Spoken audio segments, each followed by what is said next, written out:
सामने आया। वहां कोरोना रिपोर्ट पॉजिटिव आने के बाद एक आदमी गांव में घूमता रहा और इसकी जानकारी मिलने के बाद प्रशासन की टीम उसे पकड़ने के लिए गांव पहुंची। बताया गया कि कोरोना संक्रमित ये आदमी पॉजिटिव होने के बावजूद 8 दिनों तक अपनी रिपोर्ट छिपाकर गांव में घूमता रहा। इतना ही नहीं, वो एक शादी समारोह में भी शामिल हो गया, जिसका खामियाजा पूरे गांव को भुगतना पड़ा। इसकी वजह से गांव के करीब 40 लोग कोरोना की चपेट में आ गए। मामले की गंभीरता को देखते हुए प्रशासन ने पूरे गांव को रेड जोन में घोषित कर सील कर दिया है, जिससे गांव के बाहर जाने और अंदर आने पर पूरी तरह से रोक लग गई है। और इसके साथ ही गांव में पुलिस ने मुख्य रास्तों पर बैरिकेडिंग लगाकर पहरा बिठा दिया है और साथ ही गांव में मुनादी करा दी गई है कि लोग अपने घरों के अंदर ही रहें, बाहर ना निकलें।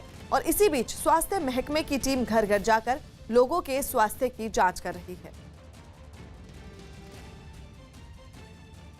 विधानसभा चुनाव जीतने के बाद डीएमके प्रमुख एमके स्टालिन ने तमिलनाडु के मुख्यमंत्री पद की शपथ ली। उनके शपथ ग्रहण समारोह के बाद तमिलनाडु के कई शहरों में उनके समर्थक कोरोना नियमों को तोड़कर सड़कों पर उतरे और स्टालिन के मुख्यमंत्री बनने पर उन्होंने खूब जश्न मनाया। चेन्नई में डीएमके दफ्तर के बाहर जश्न मना रहे लोगों ने एक दूसरे को मिठाई खिलाकर खुशी जताई। हालांकि कोरोना के प्रकोप के बीच उन्होंने न तो एक दूसरे से जरूरी दूरी का ध्यान रखा और न ही किसी ने मास्क लगाना जरूरी समझा। कोयम्बतूर में भी सड़कों पर उतरी भीड़ ने आतिशबाजी कर सारे नियमों को ताक पर रख दिया।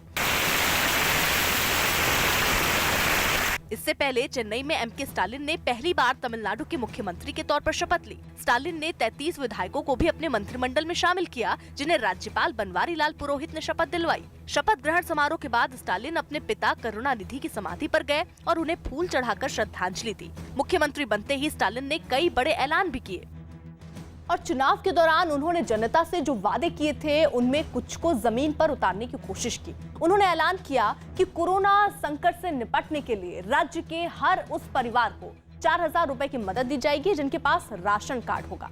साथ ही प्राइवेट अस्पतालों में कोरोना मरीजों के इलाज का खर्च भी राज्य सरकार ने उठाने का ऐलान किया। इसके अलावा महिलाओं और छात्राओं के लिए बसों में सफर को मुफ्त किए जाने का ऐलान भी स्टालिन ने मुख्यमंत्री बनते ही कर दिया।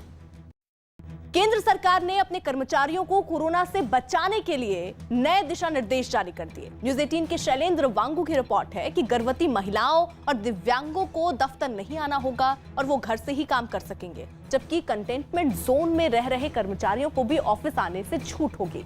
इसके अलावा डिप्टी सचिव और उसके ऊपर के अधिकारियों को भी इस बार राहत दी गई है और उनको भी दफ्तर आने से छूट रहेगी। हालांकि पहले इन अधिकारियों का आना जरूरी था।